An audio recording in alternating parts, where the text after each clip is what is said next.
I always tell, like, put myself on the head, like, I should define those attachment styles early on. Should I define it just in case if you wanted to? Yeah, let's do it. Yeah. So it all has to do with how comfortable we feel with intimacy and closeness, but also how sensitive radar we have to potential danger in the relationship. So if we have an anxious attachment style, we love closeness and intimacy, but we also have a very sensitive radar to a potential danger. If someone doesn't become available, we notice it right away. And that can lead to thoughts of like being rejected, like take things personally. So that's the anxious attachment. And then secure attachments are people who are warm and loving, and they love a lot of closeness, like as much as you can give them, but they're also not sensitive to danger in their relationship. So if you don't give them that much closeness, they're fine with it too. They just don't see, oh my God, something is wrong. They don't like me anymore. No, it just goes over their head. So that's secure attachment. And avoidant, people who have an avoidant attachment style, they also want relationships because we're social species, but they just don't feel too comfortable with too much closeness.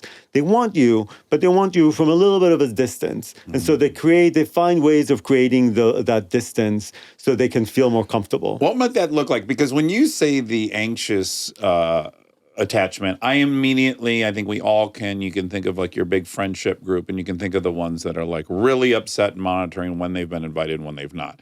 And I mean, this is a brag, but it's like, I don't notice that, right? Like, I don't notice on Instagram. It's not a brag. It is what it is. This group was at dinner. Yes, it doesn't even cross my mind. So, like, to me, that's a very obvious example. So what does the avoidant one look like? I'm glad that you said that you don't notice that, because that's, secures don't notice it oftentimes. But if they're asked to do it, they will do it. Yeah, right. Avoidants, they have a harder time with it because they have this worldview that you have to be independent, you have to be self-reliant, and they are to themselves, but they don't understand. We said they're about 25% of the population. Yeah. They don't understand that they're the minority.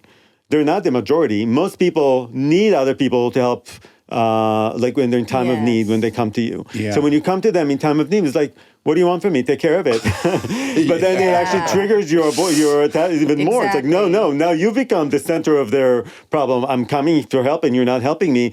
They forget about the bad thing that happened to them, and now you're the bad thing that's happened to them. Yeah. So they fall into these like constant traps, unknowingly often, not knowing how to manage, like, no, you're the minority report. You need to understand that other people, like when people come to you, they can't deal with it on their own. So that's one thing. The other thing, sometimes they create a lot of closeness. Well, they spend a really amazing weekend together. Everything is very intense and fun. And then comes Monday and they need their time. Okay, we've had enough, right? And they think they have this idea that they can carry it forward, like credit.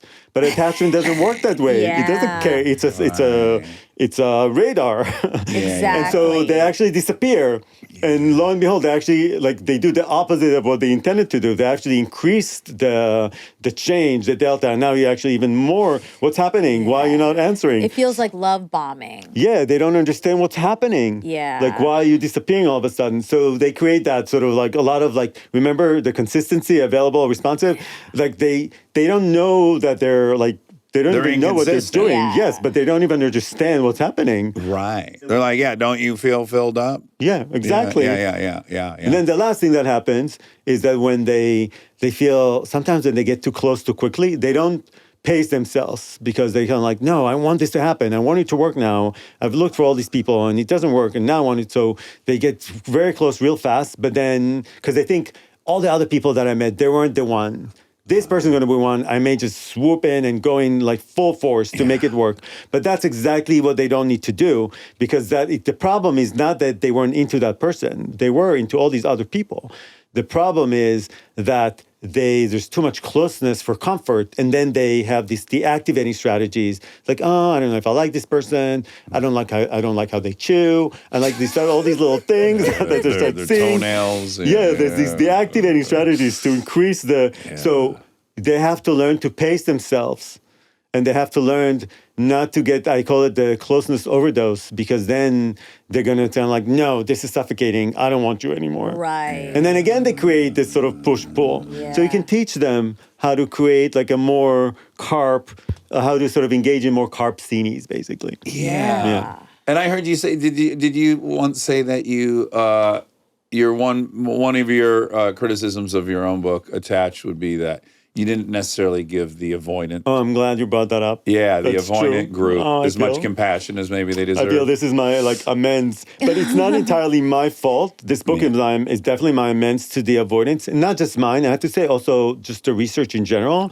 because research is also biased, and the questions that people ask are biased. Yeah. And I feel that in this book, I really present a much more biological explanation of avoidance. It's not necessarily, again, blaming the mothers like that your parents were not responsive to you.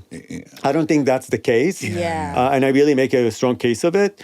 But I really think that we presented the data, the science, and they show, they have a wandering eye, they don't take care of you so well if you're sick. And so we just wrote it out there. But then over the years, working with avoidance. Are you laughing at me? Yeah. She's laughing at me.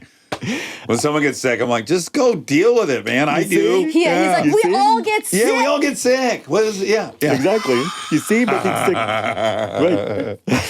I was sick too, but I didn't fucking bother you with it. Yeah. Right, exactly, because they don't. They don't bother other people. Yeah, exactly. I'm so guilty of it, What's happening biological with me? Why?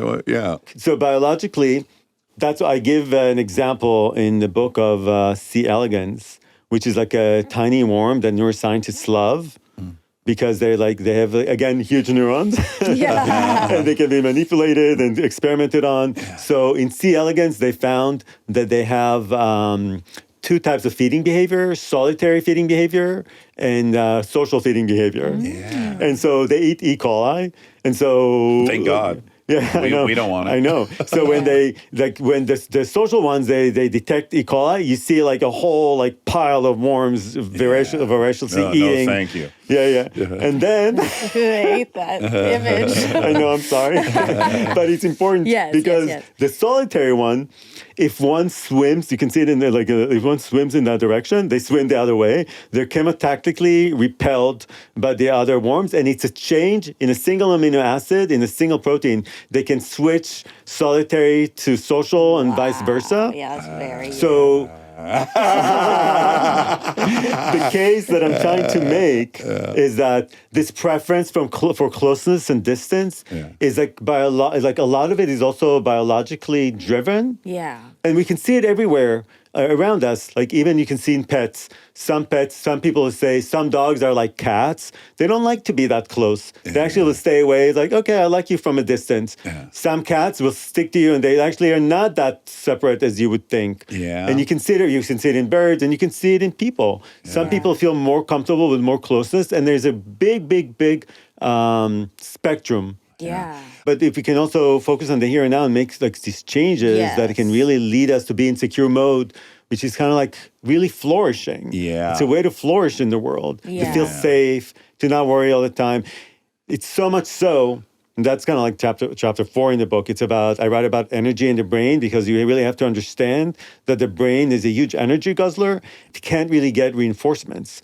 It can only deal with the amount of energy that it gets. It can't increase the blood flow all of a sudden, like our muscles can or when we eat. That's not possible for the brain because it's encased in the skull, and the pressure will mount and we'll have a bleed. So you get the amount of energy that you get, which is 20%, which is a huge amount. The brain is 2%. But he's taking 20%. In children, even more, like 5-year-olds, it's like 50%. It's kind of crazy. And then all that you can do is you can divert energy from one area to the brain to the other.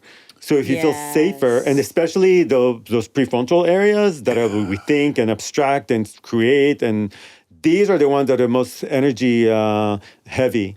So when you create a safer, like a secure mode environment for yourself, you can free up that energy to sort of be diverted more to thinking, like the child in this strange situation, like playing, doing things.